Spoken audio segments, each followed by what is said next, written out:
গাজীপুরে টঙ্গীর বিশ্ব ইজতেমা ময়দানে মাওলানা সাদ ও জুবায়েরপন্থীদের মধ্যে ব্যাপক সংঘর্ষের ঘটনা ঘটেছে। এতে উভয় পক্ষের ৩ মুসল্লি নিহত এবং বেশ কয়েক মুসল্লি আহত হয়েছেন। আজ বুধবার ভোরে ইজতেমা ময়দানের বিদেশি নিবাসের ছাউনিতে এ ঘটনা ঘটে। মাওলানা সাদ ও জুবায়েরপন্থী দুই মিডিয়া সমন্বয়কারী ঘটনার সত্যতা নিশ্চিত করেছেন। মাওলানা জুবায়ের অনুসারীদের মিডিয়া সমন্বয়কারী হাবিবুল্লাহ রায়হান নিহত ৩ জনের পরিচয় নিশ্চিত করেছেন। জানা গেছে, বিশ্ব ইজতেমার আগে আগামী ২০ ডিসেম্বর থেকে ৫ দিনের জোর ইজতেমা করার জন্য সাদ অনুসারী মুসল্লিরা ইজতেমা ময়দানে প্রবেশের চেষ্টা করছিল। আর সাদপন্থীরা যেন ইজতেমা ময়দানে প্রবেশ করতে না পারে সেজন্য আগে থেকে ইজতেমা ময়দানে অবস্থান করছিল জুবায়েরপন্থীর মুসল্লিরা। আর ইজতেমা ময়দানের পশ্চিমে নদীর পশ্চিম পাড়ে অবস্থান করছিল সাদ অনুসারী মুসল্লিরা। গতকাল বুধবার রাত ৩টার পর মাওলানা সাদ অনুসারীরা শত শত মুসল্লি কামারপাড়া ব্রিজ পার হয়ে ইজতেমা ময়দানের বিদেশি নিবাসের গেট দিয়ে ময়দানে প্রবেশ করে। এ সময় ইজতেমা ময়দানের ফটকে পাহারায় থাকা জুবায়ের অনুসারীরা তাদের মারধর করে ফটক খুলে ময়দানে প্রবেশ করে সাদপ মুসল্লিরা। এ সময় ময়দানের বিভিন্ন স্থানে ঘুমিয়ে থাকা জুবায়েরপন্থী মুসল্লিদের হামলা চালায় মাওলানা সাদ অনুসারী মুসল্লিরা। এতে উভয় পক্ষের মধ্যে সংঘর্ষ ছড়িয়ে পড়ে।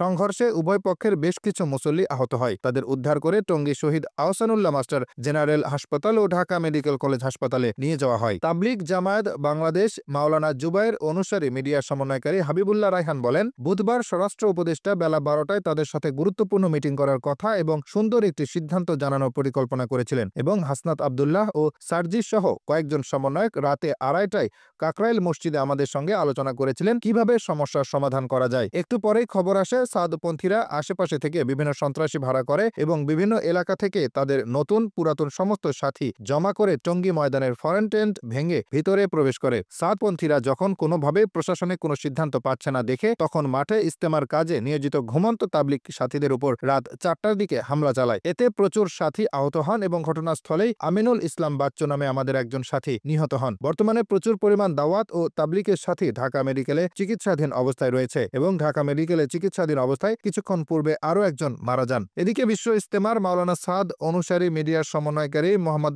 সায়েম বলেন, শান্তিপূর্ণভাবে আমাদের সাথীরা ইজতেমা ময়দানে প্রবেশের চেষ্টাকালে তাদের উপর হামলা চালায়। এতে তাইজুল ইসলাম নামে এক সাথী নিহত হন। অভিযোগ করে তিনি আরো বলেন, বিভিন্ন জায়গায় আমাদের সাথীদের বাধা দেওয়া হচ্ছে। জেলায় জেলায় প্রশাসনের লোক তাদের সাথীদের বহনকারী গাড়ি আটকে দিচ্ছে ও ফেরত পাঠাচ্ছে। এ ব্যাপারে টঙ্গী পশ্চিম থানার ভারপ্রাপ্ত কর্মকর্তা ওসি ইস্কান্দার হাবিবুর রহমান জানান, ইজতেমা ময়দানে দুই পক্ষের সংঘর্ষের ঘটনার খবর পেয়েছি। ঘটনাস্থলে পুলিশ পাঠানো হয়েছে। এখন পরিস্থিতি স্বাভাবিক রয়েছে।